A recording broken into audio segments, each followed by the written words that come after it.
There's only one thing Nancy loves more than gelato: lawyers. In a year when we asked millions of Americans to unite and fight a novel virus, Nancy Pelosi's instinct is to protect the lawyers by vowing to block liability protections for employers in the next relief package. Here it is. What we will not support is the following. What they're saying to essential workers: you have to go to work because you're essential. We place no responsibility on your employer to make that workplace safe. And if you get sick, you have no recourse because we've given your employer protection. And if you don't go to work because you're afraid of being sick and you have that job opportunity, you don't get unemployment insurance. This is so unfair. So wait, we placed no responsibility on the employers to make the workplace safe? Where the hell has she been? Hiding underground with Joe, the guy who read Rip Van Winkle and made it his political playbook?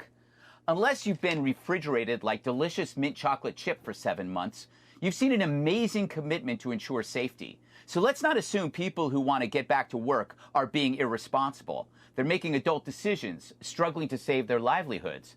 Liability protection exists to allow civilization enough time to restart before the lawyers carve up the carcass.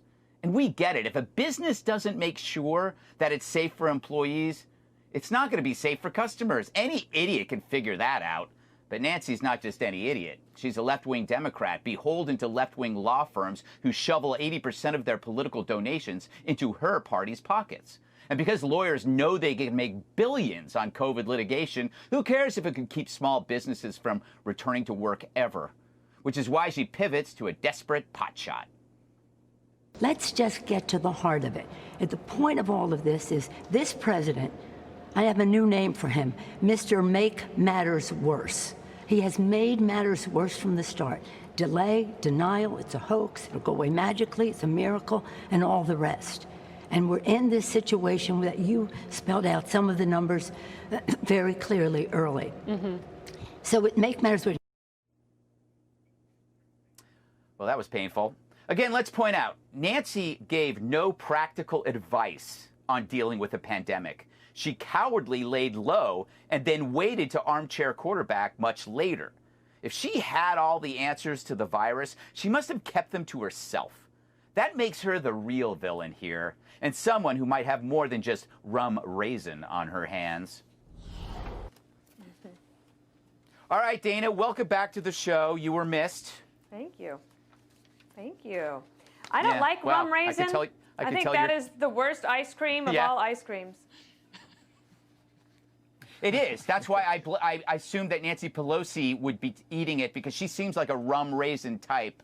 What do you make of her this condition and what she's trying? She did this before. She roadblocks these packages, and I mean, our obvious reply would be, of course, safety is our concern. We're not idiots. Of course. Well, and it's also not true. So there's that. Greg, was it about 8 weeks ago, maybe even more, that you did a monologue based on a Washington Post article that basically listed all the lawsuits that had happened up until then, and it had only been about 6 weeks that we had been dealing with the pandemic. So imagine between then and now how many we have, and you're about to see a lot more. Think about evictions and commercial real estate, not to mention for renters. And also, it's absolutely not true. You have so many small businesses, like hair salons, for example. They have had to buy and invest, put money into getting the plexiglass organized so that they can reopen, making sure their employees have enough masks. And they've had to limit their hours for certain employees. They don't want to be sued. They don't want, as you said, they don't want the liability of something to go wrong, because their entire livelihood is wrapped up in their business. And so this bill that McConnell is putting forward does not say that a business doesn't have to do anything to ensure safety. It says that it does. Right. It's specifically about frivolous lawsuits to help protect these businesses. And there's lots of other things in this bill, too. But one thing that Nancy Pelosi and the Democrats did right is they organized very early. They knew that there was going to be another round of stimulus. They set some boundaries for what they were going to be for. And they are holding on like Red Rover, send that bill right over, and they'll probably reject it. And the president needs a bill. So these negotiations aren't going to be pretty, and it's going to be very, very expensive, but it is an investment that we need to make the economy come back, get people whole, get the schools back open, and all of those things we need to do as we try to stay healthy. And thank you for my TED Talk. What do you make of it, Dagan? Yeah, there you go. I could tell you were waiting. Dagan, what do you make of this? Well, if you're cynical, which I am, this is a way for the Democrats to keep unemployment above 10% or even higher going into the November election. So here's the way it plays out. You make people more dependent on the federal government. You deny any liability protection for businesses, so they can't bring people back on the job. They can't hire new workers. You continue the $600 extra per week, which, by the way, more than 2/3 of people on unemployment, according to the University of Chicago, are making more on unemployment than they did in their jobs. So they stay on unemployment, they don't go back to work. And then you also have no school reopenings. So all the moms out there, or even dads, have to stay at home and take care of their kids. They can't go back to work. You literally wipe out a generation of gains in the workforce for women. But again, it benefits the Democrats if it looks like the economy, pardon my language, sucks. And by the way, if this is the best person the Democrats have to throw barbs at Trump, this is a rich, octogenarian, limousine liberal, and that's the best they've got. What's she going to do, hit Trump with her pocketbook next? Yeah, speaking of the president, Juan, I want to play some tape of President Trump talking about the death rates, which we don't really hear enough about. Take it away. The mortality rate for patients over the age of 18 is 85% lower than it was in April. Think of that, 85%. And is 25% lower than Europe as a whole. So that's good news, Juan, right? Yeah. I'm all for it. I don't want I don't want anybody to die. So that's good news. I think the counterpoint, Greg, would be we see an increasing number of not only deaths but coronavirus infections.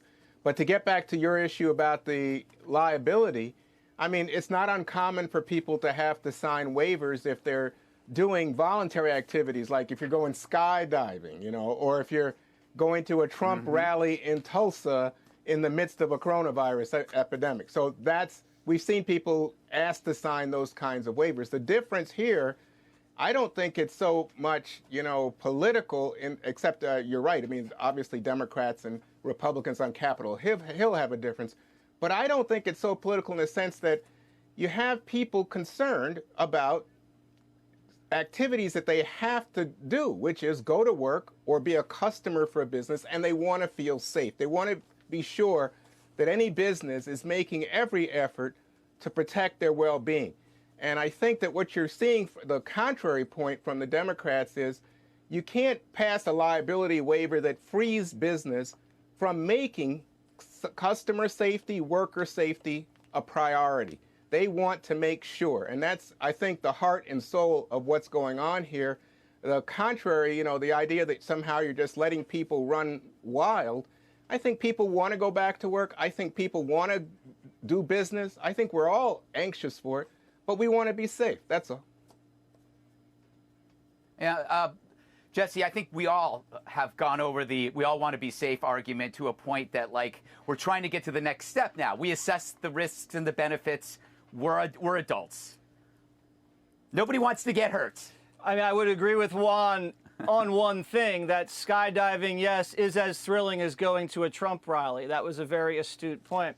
On Dagan McDowell, I'm just not as cynical as Dagan. I don't think Nancy Pelosi would destroy the country just to get Joe Biden elected. Yes, it looks like that by shutting the economy down and opening up the borders. But I think maybe perhaps that she's just more crooked because she's just in the pocket of the trial lawyer lobby. Because that's who wins here. If businesses aren't protected, then if you test positive for COVID-19, you call a lawyer, and then you just make a list of all the places you went in the last week, and then you sue your grocery store, you sue your pharmacy, and you sue your boss. And the businesses that had been bankrupt during the pandemic, They're already gone. So the only ones that remained open, then they're bankrupt after all this mass litigation. And I can't believe to watch Nancy, because I remember watching John Boehner, the previous speaker. Remember, he used to go on these Sunday shows, and these hosts used to throw razor blades at the guy. Nancy Pelosi gets up there. She's treated like Angelina Jolie promoting a movie, right? It's a softball situation, and then there's questions in areas that you're not allowed to ask about. And the nickname deal is ironic, you know, because she's really the leader of the do-nothing Congress. They've done nothing except impeach the president, which just distracted Washington from the pandemic. And we had this great moment in this country where we could have had unity, where we could have fought against a common enemy, the virus and the Chinese Communist Party. And she just threw it all away and made Trump the enemy. And you know what? Like a dad, I'm not mad, I'm disappointed. Have you heard that before, Jesse? All right.